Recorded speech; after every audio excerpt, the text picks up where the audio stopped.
Hey guys, it's your girl.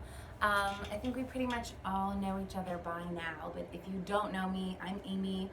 I've been working at the shop for several months now. I work at the front, I sell the rocks, I offer Reiki, I offer tarot card readings.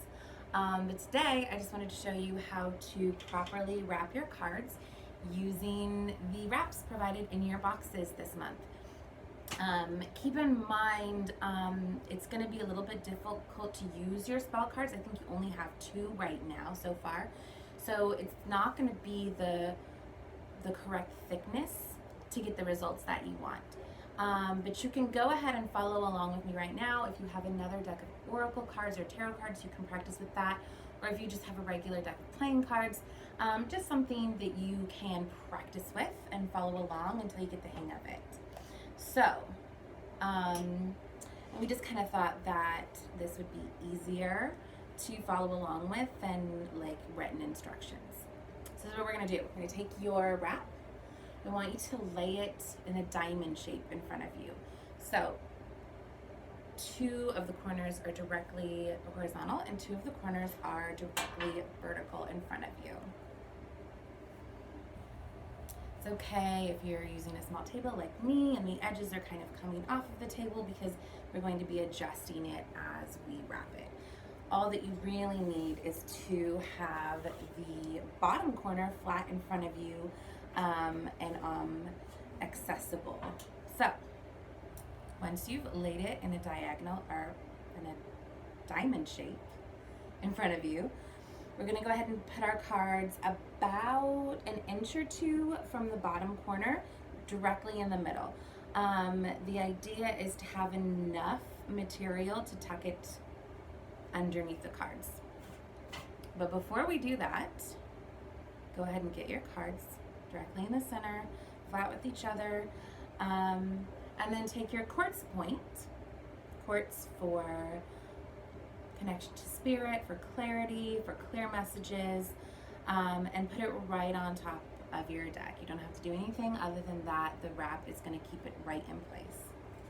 Okay, so now you have your cards 2 inches from the corner in the center. You have your quartz on top of your cards, and now you're going to go ahead and take this extra material behind it and take it over the cards and tuck it underneath. Okay, now that we've done that, we're going to make a triangle. So we're basically going to just continue to turn the cards until we've got the cards even with the 2 horizontal corners. Each time that we turn them, we're just going to make sure everything is straight, everything is tight, everything is laid flat. So we're going to turn it once, turn it twice,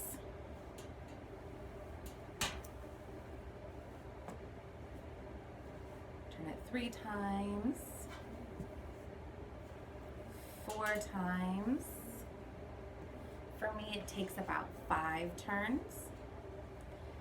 But, you know, depending on the dimensions of your square and the thickness of your cards, you may need less or more. The object is to just have a sort of like just a triangle in front of you so that your cards are directly even with the 2 side corners. Okay, now that you have a triangle in front of you, you're going to go ahead and I start with the right because I'm right-handed and that makes the most sense to me. And take the right corner and you're going to fold it up to the top corner, making sure to make a nice flat crease at the edge of your cards. So I put my finger here just to make sure everything folds nice and tight and bring that right corner to the top corner here.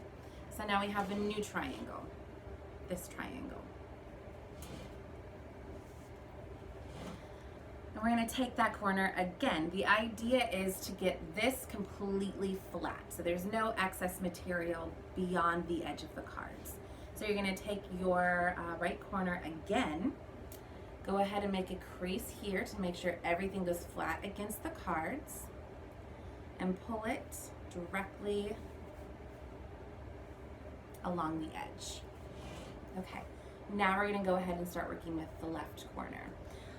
For the first fold, leave your cards on the table. Just make sure everything is creased flat against the edge and bring that all the way over. Okay, once you pulled that tight and you've got it there, it's easier to pick your cards up at this point. Go ahead and pick your cards up because you're going to continue to wrap that corner around the length of your cards.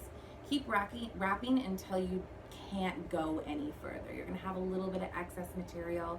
It doesn't really have anywhere to go. It's just kind of hanging out over the edge. Don't worry about that. We're going to deal with that later. So we have this one last sort of flap of material to contend with. Pull it tight. This is going to go around the width of our cards.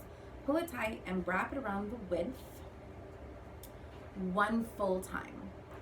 So around once until you meet back where this excess material is hanging out to the side that it's on. We've created a little pocket here in the material by wrapping it. So now we're going to take all of this extra stuff and we're just going to tuck it in to the pocket that we've created. It's a little bit harder for me to do that from this angle, but there we go. And now everything is nice and snug and tight, and it's not going to go anywhere. And we're all done. So practice with that. It might take a few times for it to become intuitive and not to think about it too much and to figure out, exactly how to make it work for you. And as always, if you have questions, come to the shop, call the shop. I'm happy to sit down and we can do it together and practice a little bit if you want a little bit of assistance too. So thanks guys, see ya.